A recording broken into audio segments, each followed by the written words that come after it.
Question number 4 हमसे क्या demand करता है, हमें एंगल एक्स की वैल्यू को फाइंड करनी है। ठीक है, अब यहां पर दो राइट एंगल्स ट्राइंगल्स दिए गए हैं। इसके अंदर पहले क्या होगा, हमें एंगल को यूज करके यहां का मिसिंग साइड निकालना होगा, तभी जाकर के हम फिर इस ट्राइंगल के अंदर आ सकते हैं और एक्स की वैल्यू निकाल सकते हैं। क्योंकि अननोन बाई नोन तभी हमारा एंगल जो होगा या साइड होगा पता चलेगा। तो मैक्सिमम वैल्यूज यहाँ गिवन है, आप वहां से हंट करना शुरू कीजिए। तो यहाँ पर मैक्सिमम वैल्यू गिवन है, इस फर्स्ट वाले ट्राइंगल को हम लोग कंसिडर करते हैं। यहाँ मैक्सिमम वैल्यू गिवन है, ये 60 डिग्री है, ये साइड गिवन है, बस एक पार्ट अगर निकल जाए तो हम इस ट्राइंगल के अंदर आ सकते हैं। देखो आप इसे भी निकाल सकते हो, बट इसका निकालना कोई फायदेमंद होगा नहीं, इट इज यूजलेस।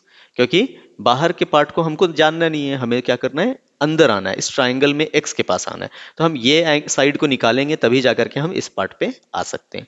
इसलिए हम क्या करेंगे, इस क्वेश्चन को दो पार्ट्स में डिवाइड करेंगे, 1 एंड 2। ठीक है, तो चलिए इसे दो सेक्शंस में हम लोग डिवाइड करते हैं, फर्स्ट एंड सेकेंड। अब देखिए, इसे हम मानते हैं फर्स्ट नंबर, पहला ट्राइंगल। तो पहला ट्राइंगल में ये आपका बेस हो गया, सॉरी ये एक्यूट एंगल हो गया। तो हम कंसीडर करेंगे ये बेस है इसका, इसके ऑपोजिट में जो है 90 के ऑपोजिट में वो हाइपोटेनियस, और ये क्या हो जाएगा, परपेंडिकुलर। तो केस 1 हम लोग सॉल्व करते हैं। तो केस 1 में हमारे पास क्या क्या गिवन है। ओके, तो हमारे पास रेशियो हम कंपेयर करेंगे परपेंडिकुलर अपॉन बेस। और परपेंडिकुलर अपॉन बेस जो होता है वो किसका फंक्शन है, tan का।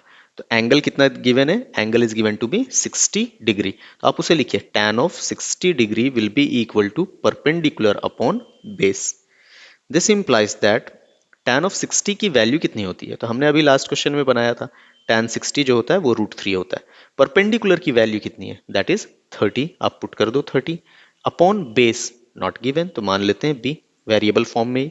This implies that base will be equal to what, तो 30 आप ट्रांसपोज करो, देखो ये मल्टी डिवाइड में इधर जाएगा तो क्या हो जाएगा, √3 के साथ मल्टीप्लाई। तो √3 के साथ मल्टीप्लाई होगा, तो अगर √3 को ट्रांसपोज करोगे तो वो क्या हो जाएगा, डिवाइड। मतलब रिजल्ट क्या बना, 30√3। तो हमारा आंसर क्या हो गया, 30√3। ये तो हो गया हमारा फर्स्ट पार्ट, हमने निकाल लिया फर्स्ट पार्ट। अब अगर फर्स्ट पार्ट जनरेट हो गया तो हम सेकंड पार्ट के अंदर जा सकते हैं इजीली। अब सेकंड पार्ट के अंदर देखिए हम क्या करते हैं, question number, sorry same question but part number 2, case 2। अब ये हो गया हमारा केस 2। इसके अंदर हम क्या क्या कंसीडर कर रहे हैं, देखिए ये एंगल है, दैट मीन्स इसे हम मानेंगे बेस। क्लियर है, चलिए स्मॉल लेटर यूज करते हैं इसके लिए, इसे मानेंगे हम लोग बेस। 90 के ऑपोजिट में जो है उसे हम मानेंगे हाइपोटेनियस, और जो बच गया वो क्या है हमारा, परपेंडिकुलर। तो यहां पर आप देख पा रहे हो, जिसे आप स्मॉल लेटर p मान रहे हो, that is equal to what, capital letter b। मतलब जो b की वैल्यू आपको जनरेट हुई है वो स्मॉल लेटर p के बराबर है। Got it, which is equal to what, we can write small letter p is equal to b। b value is how much, 30 divided by √3। Got it. अब इसका solution हम लोग यहां पर कर लेते हैं।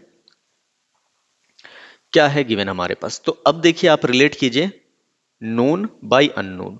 ओके, तो आपके पास नोन बाई अननोन क्या है, नोन तो आपके पास साइड है ना, अननोन क्या है, एंगल है। तो एंगल के लिए हम क्या करेंगे, कौन सा रेशियो रखना है वो तो नहीं पता, लेकिन इधर देख सकते हैं गिवन मैक्सिमम वैल्यूज क्या क्या है। तो ये वैल्यू आपको पता है और ये वैल्यू आपको पता है, that is p upon H. और ये p अपॉन एच किसके लिए यूज करते हैं हम लोग, दैट इज साइन। तो यहां क्या लिखेंगे, साइन ऑफ एक्यूट एंगल, कौन सा acute angle, x। This implies that sine of x will be equal to, perpendicular की वैल्यू कितनी, यहां देखिए हमने लिखा है 30 divided by √3 whole divided by, चलिए इसे थोड़ा छोटा लिख देते हैं, perpendicular that is 30 upon √3 whole divided by hypotenuse. Hypotenuse की वैल्यू कितनी है, तो that is equal to 20 given itself in the question. तो ये हो गया 20। इसे अगर सॉल्व करेंगे तो इसे हम क्या लिख सकते हैं, तो √3 वापस से क्या हो जाएगा, डिवाइड में चला जाएगा, ये √3 डिनोमिनेटर के साथ मिक्स हो जाएगा, मल्टीप्लाई कर जाएगा दोनों। क्या लिख सकते हैं इसके लिए हम लोग, 30 अपॉन 20 √3। ठीक है, अब क्या है, इससे हम लोग एक एक जीरोस कैंसिल कर सकते हैं, 0 एंड 0। तो बचता क्या है हमारे पास बचता है 3 एंड √3। तो आप √3 से 3 को कैंसिल कर सकते हो, तो क्या बचेगा, √3/2। अब आप बताइए sine of x which is equal to √3/2। अब ये √3/2 साइन का वैल्यू कब होता है, तो sine of x equals to √3/2 कब होता है, साइन का वैल्यू 60 डिग्री पे, तो क्या लिखेंगे, साइन ऑफ 60 डिग्री। तो आप यहां से देयरफॉर कंपेयर करके लिख सकते हो, therefore x will be equal to what, 60 degree.